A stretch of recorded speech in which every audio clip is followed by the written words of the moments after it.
You're watching Inverse Cramer, where we try to do the opposite of everything that Jim Cramer says. My mission is simple. His mission is complex. To make you money. He's going to make money off of you. I'm here to level the playing field. He's here to amplify existing inequalities. For all investors. For those who have been paying attention and believe everything he says. There's always a bull market somewhere. Some opportunities are unique. There's not always a bull market somewhere. And I promise to help you find it. I promise to show you how he's going to mislead you. Mad Money starts now. Mad Money has already begun. Hey, I'm Cramer. I'm the psychic economist. Welcome to Mad Money. Welcome to Inverse Cramer. Welcome to Cramerica. Other people want to make friends. I'm just trying to make you some money. He's going to try to get his friends to make money off of you.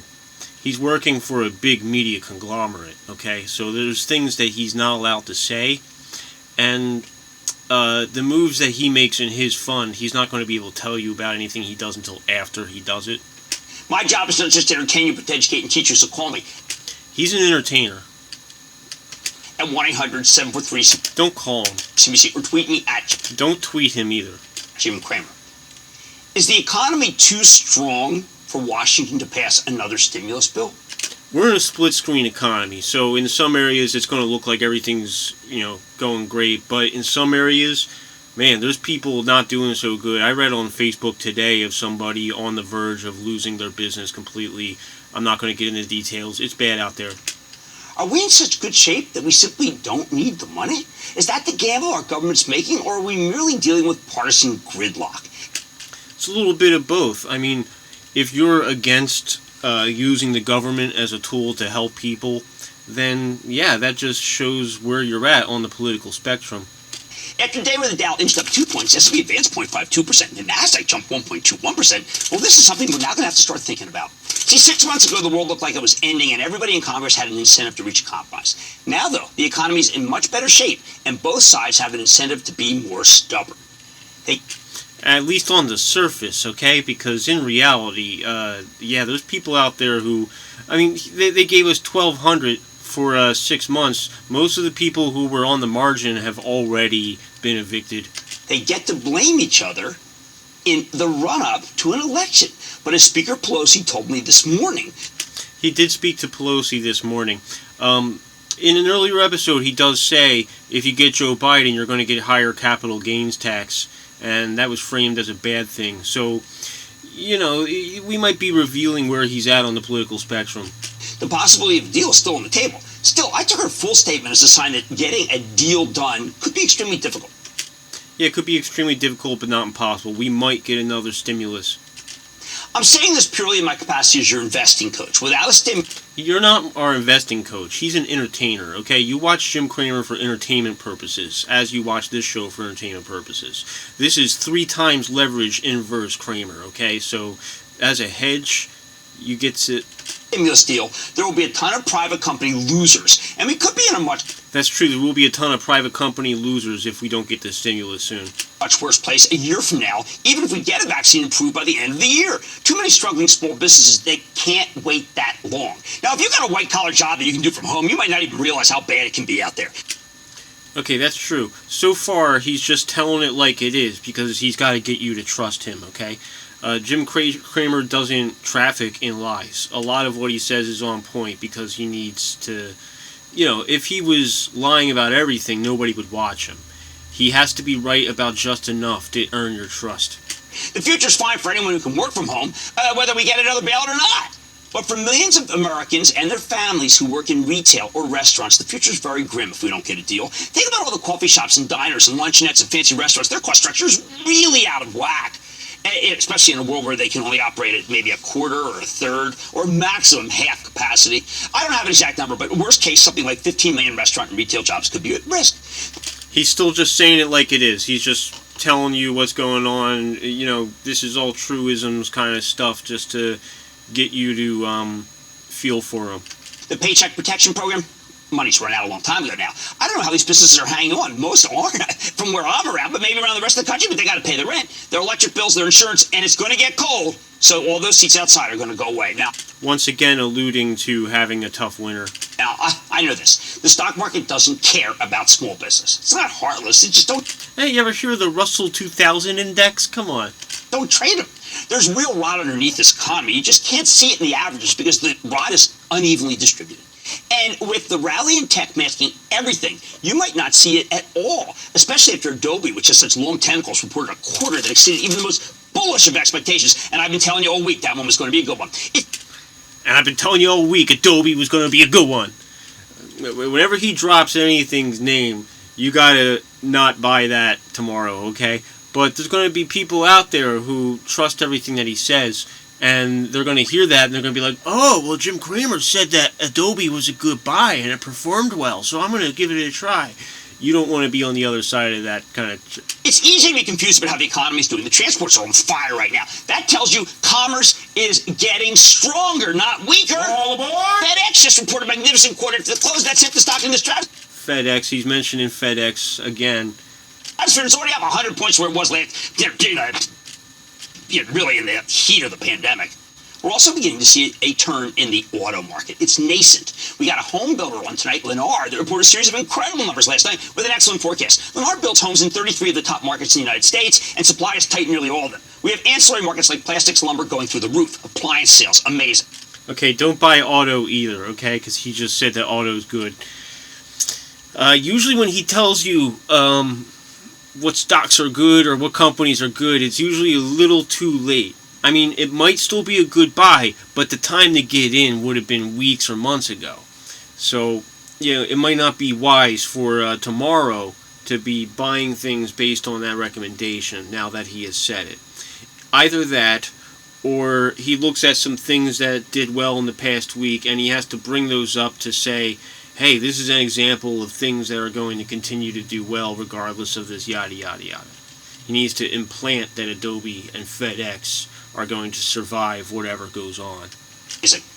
It's easy to see how politicians in Washington could look at the data and figure we don't need another stimulus bill at all. Lots of economically sensitive industries are doing just fine, so then what am I worried about? Another thing he could be doing is that we're never going to get any stimulus, and part of his role is that he has to prep us, in advance, just trying to be like, hey, doesn't make sense on paper. Get used to it. Well, because until we have a vaccine in our veins, I think we'll keep seeing COVID outbreaks around the country. Hey, by the way, Israel opened their schools a few weeks ago. We're just entering flu season. A lot of things are opening up just in time for flu season. And, it's going to be bad. We're going to get herd immunity whether we like it or not. Oh, and then they just had to shut them down. Could that be happening here? I don't know. J.P. Morgan's been anxious to reopen and get people back in the office, but it sent home some traders today after a worker got COVID-19. Jersey just got a spike because of indoor dump. All right, so he's still implanting some of the fear, okay? You still have to be afraid of coronavirus. Remember to be afraid. And don't invest in Chase Bank just yet, because they're going to kick ass, but not just yet. So perhaps maybe Chase Bank is a buy, okay? Because he's right now, Jim Cramer is trying to get you to think that the opposite of that is true, and this is inverse Cramer. And, 3 times leverage on bonus days like this, so I want to kick it up to a max. Dining. I doubt we'll have to go back into lockdown, but we're going to have to maintain social distancing. He doubts that we'll have to go back to a lockdown, so that means that he's expecting one probably. For months. And social distancing is devastating to brick and mortar retailers and restaurants. Remember, America is a service economy. 2/3 service, 1/3 manufacturing. Right now, the whole service component is trying to go online and digitize as fast as possible. But not everything is equally digitizable, like sandwiches. Big companies, no problem. This morning, Marvin Ellison, the CEO of Lowe's, explained that he's turned his business around with the help of the internet. He needed us to know that Lowe's turned its business around with the help of the internet. That's another one that he wants you to think is going to be... We know it's working for Walmart, which has become so technologically savvy that they want TikTok. Maybe that thing will be resolved tomorrow with Oracle getting it. We know it's working for Target. Their business turned around because of e-commerce, especially the shipping division. These big companies all use digital media to get the word out. They use the transports to bring the goods you order right to your door. FedEx is smiling. And they're all taking market share from smaller players that simply don't have the ability to compete on digital or delivery. The pizza parlor that can't automate, the burger joint with a product that doesn't really travel well, the men's clothing store where you really need to try stuff on in person before you buy. But they all have your size now. When will we recognize the rot underneath? Simple. When the banks report. More about that later. I believe we'll see the beginning of the bad loans that could reverberate through.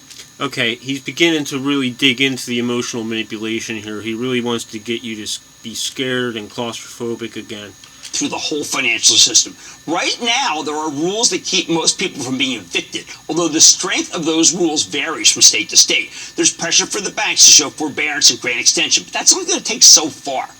Right now, this week, this doesn't matter to Wall Street because small businesses aren't publicly traded, and we got a fabulous bull market in the cashless, contactless economy. Yes, that's right, the PayPals, the Squares. Unfortunately, though, every time a state reopens, especially for bars and restaurants, you end up with the spiked COVID numbers, which means we're stuck with that social distancing until we get the vaccine.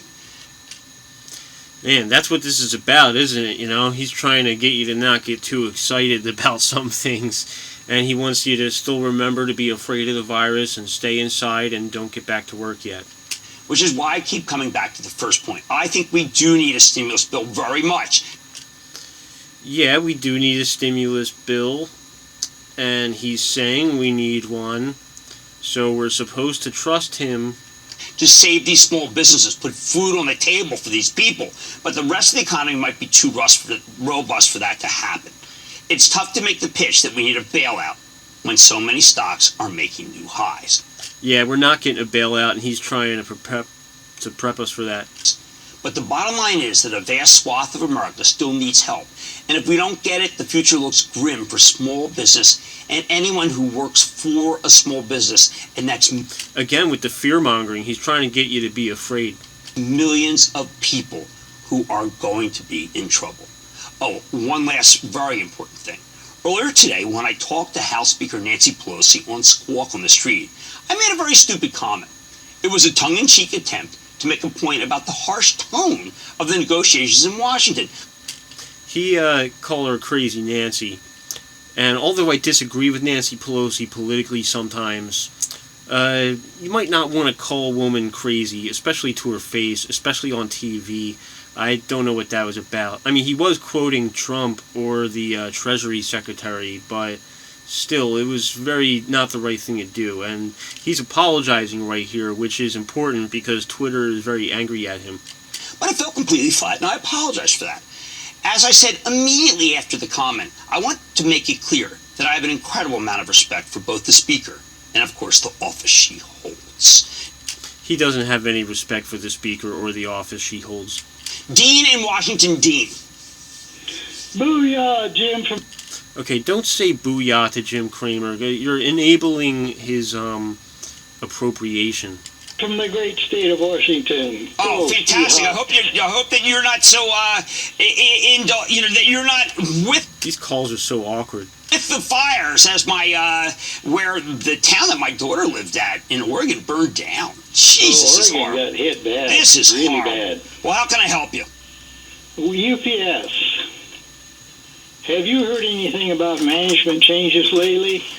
No, well, we got Carol Tomei in there. She used to be at Home Depot, and she's fantastic. And by the way, after the close, United Parcel's competitor, FedEx reported a good number, and now that stock's flying. So you've got... Again with FedEx, and he mentioned another one too, but he wants you to think that UPS is a good buy right now, but I don't know. We're kind of like in this like bubble spike kind of thing, okay? I would put a price target at, say, 118 is my price target, and currently he's at 168. Don't buy into that. Oh my God. Carol in there right now. She's been quiet. I've been trying to get her on the show. I'm going to reiterate. Carol Tomei, please come on the show. I like United Parcel stock. Sam in New York. Sam! Don't buy UPS. I mean, maybe they do got good fundamentals. Maybe it is a buy, but not at this level. No. We got Cramer, first-time caller, long-time watcher. Thank you. My question is regarding Zoro. Soon after you had the CEO on your show, I became interested in the company and decided to take a position in it. Unfortunately, after Zoro posted quarterly results, they announced that its growth rate slowed to 8% year over year, so the stock tanked.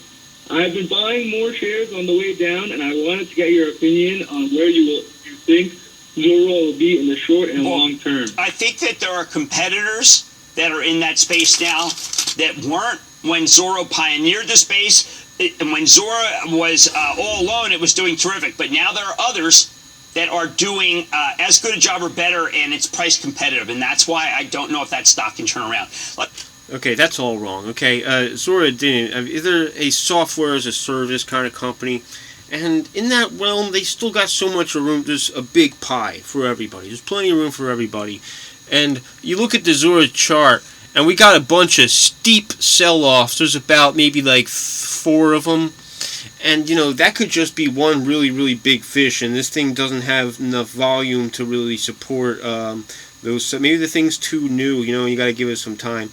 I would put my price target at, I don't know, say $15.71, and it's currently at $9.49.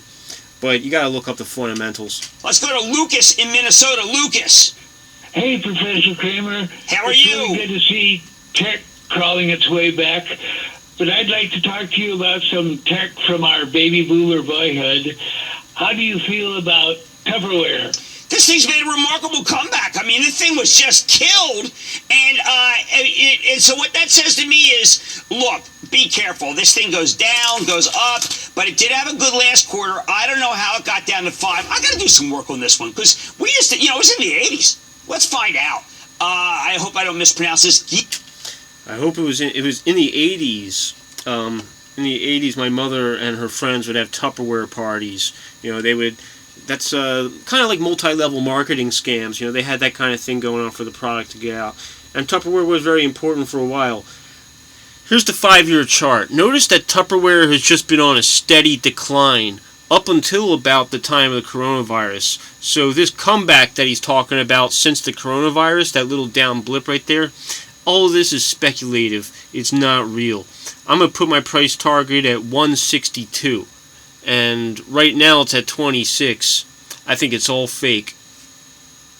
Gita in Florida. Gita? Hi, Jim. I'm a first-time caller on your show. And first of all, I really wanted to thank you for your expert advice. Thank you. And I really enjoy your show, and I watch it every single day. Thank you. The company that I'm calling about is a niche retailer that has benefited from this pandemic, and it has experienced growth in their online sales. They recently announced a 14% dividend increase. I bought the stock from $149, and it has taken a hit.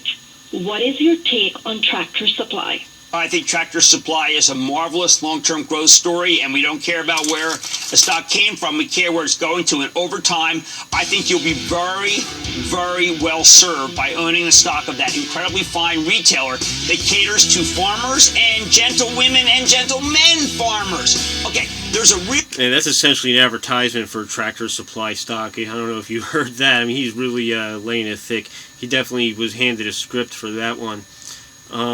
Do not buy Tractor Supply at these levels. Look at this chart, okay? You see that? We're in another bubble with this thing. It's currently at 140, and I would set my price target to be more like 111. So, you gotta wait for this to dip before you try to buy into that. Hey, you could try to buy at 140 and just think that it's gonna go to the moon, and maybe eventually it will. But this thing ain't no Tesla. Real rot under this economy, most of the country still needs help. And if we don't get it, the future looks grim for small business, which is why I keep pounding the drum that a deal needs to happen in Washington. Oh, man, buddy, tonight, can you keep...